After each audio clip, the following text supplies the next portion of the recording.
अगर कोई इंसान खुद पुलिस स्टेशन जाकर यह कहे कि उसने एक लड़की की हत्या कर दी है तो जाहिर है हर कोई चौंक जाएगा। लेकिन सोचिए, अगर वही इंसान पुलिस को अपने घर ले जाए और कहे कि फ्रिज खोलिए, और जैसे ही फ्रिज खोला जाए अंदर से इंसान का एक कटा हुआ शरीर मिले, तो उस पल वहाँ मौजूद हर व्यक्ति की हालत कैसी होगी, यह आप खुद सोच सकते हैं। यह कोई फिल्म की कहानी नहीं, बल्कि 30 मार्च 2026 को आंध्र प्रदेश के विशाखापट्टनम शहर में घटी एक सच्ची घटना है, जिसने पूरे इलाके को हिला कर रख दिया। नमस्कार दोस्तों, मैं हरि सिंह आप सभी लोगों का अपने चैनल HD क्राइम रिकॉर्ड में स्वागत करता हूं। दोस्तों, विशाखापट्टनम, जिसे सिटी ऑफ द डेस्टिनी कहा जाता है, वहां के गजुवाका पुलिस स्टेशन में उस दिन शाम करीब 5 बजे एक 30 साल का युवक पहुंचता है। उसका नाम था रविंद्र, जो भारतीय नौसेना में टेक्नीशियन के तौर पर काम करता था। वह सीधे एक अधिकारी के पास जाता है और बेहद शांत लहजे में कहता है कि वह कोई शिकायत दर्ज करने नहीं आया है, बल्कि खुद को पुलिस के हवाले करने आया है। यह सुनते ही वहाँ मौजूद पुलिसकर्मी हैरान रह जाते हैं। जब उससे पूछा जाता है कि आखिर उसने क्या किया है, तो वह बिना किसी घबराहट के जवाब देता है कि उसने एक लड़की की हत्या कर दी है और इस घटना को लगभग 18 घंटे हो चुके हैं। पुलिस तुरंत सतर्क हो जाती है और उससे पूछती है कि लाश कहाँ है। रविंद्र उसे एक अपार्टमेंट का पता बताता है, जो पुलिस स्टेशन से कुछ ही दूरी पर था। पुलिस तुरंत उसे साथ लेकर उस जगह पहुंचती है। फ्लैट नंबर 102 के बाहर पहुंचते ही लोगों की भीड़ जमा होने लगती है, क्योंकि पुलिस की गाड़ियों को देखकर आसपास के लोगों को कुछ अनहोनी का अंदेशा होता है। दरवाजा खोला जाता है और पुलिस अंदर प्रवेश करती है। पहली नज़र में कमरा बिल्कुल सामान्य दिखाई देता है। पंखा चल रहा होता है, सामान अपनी जगह पर रखी होती है। ऐसा लग रहा था जैसे यहाँ कोई भी गलत काम नहीं हुआ हो। लेकिन तभी रविंद्र फ्रिज की तरफ इशारा करता है। एक पुलिसकर्मी आगे बढ़ता है और सबसे पहले फ्रिज के नीचे वाला हिस्सा खोलता है, जहाँ सब कुछ सामान्य मिलता है। लेकिन जैसे ही फ्रिज का दरवाज़ा खोला जाता है, वहाँ एक बड़ी सी पॉलीथीन दिखाई देती है, जिसमें कुछ भरा हुआ था। जब उस पॉलीथीन को बाहर निकाला जाता है और उसे खोला जाता है, तो पुलिस के होश उड़ जाते हैं, क्योंकि उसके अंदर एक इंसान का धड़ था, जिसमें न सिर था, न हाथ और न ही पैर था। यह दृश्य इतना भयावह था कि कुछ देर के लिए वहाँ मौजूद हर व्यक्ति स्तब्ध रह गया। इसके बाद रविंद्र बेड की ओर इशारा करता है। जब पुलिस बेड के नीचे देखती है, तो वहाँ से एक बैग बरामद होता है। उस बैग को खोलने पर उसमें शरीर के बाकी हिस्से, यानी दोनों पैर और कमर का हिस्सा मिलता है। जब यह साफ हो चुका था कि यह कोई सामान्य हत्या नहीं, बल्कि बेहद खौफनाक तरीके से अंजाम दिया गया अपराध था।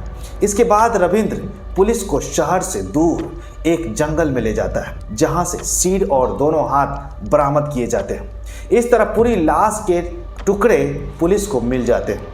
जब पुलिस ने रविंद्र से पूछताछ शुरू की, तो जो कहानी सामने आई वह किसी फिल्म से कम नहीं था।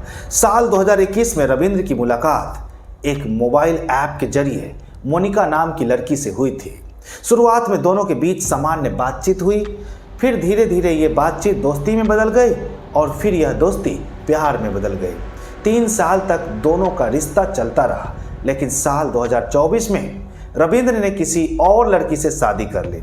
इसके बावजूद उसने मोनिका से रिश्ता खत्म नहीं किया। समय के साथ यह रिश्ता एक समस्या बन गया। मोनिका धीरे धीरे उससे पैसे मांगने लगी, और जब रविंद्र पैसे देने से मना करता, तो वह उसे धमकी दे देती कि वह उसकी पत्नी को उनके रिश्ते के बारे में सब कुछ बता देगी। इस डर के कारण रविंद्र ने उसे लाखों रुपए धीरे धीरे करके दे दिए।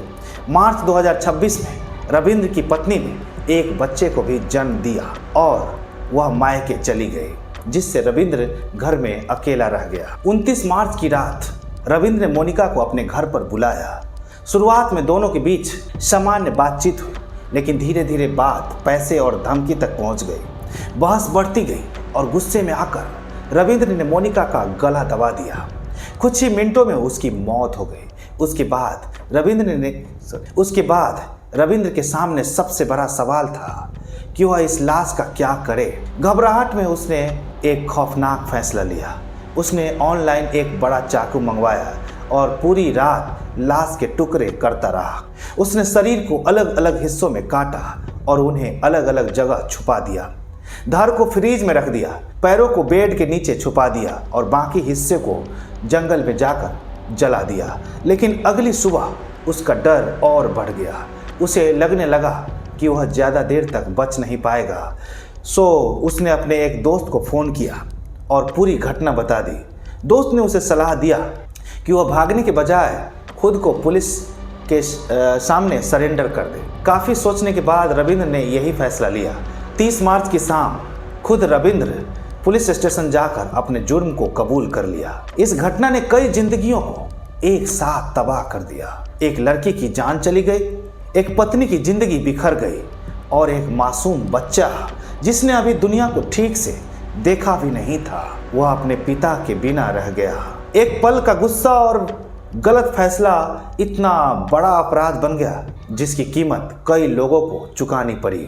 अब आप बताइए, क्या सिर्फ ब्लैकमेलिंग किसी इंसान को इतना बड़ा कदम उठाने के लिए मजबूर कर सकती है, या इसके पीछे और भी कोई वजह हो सकती है?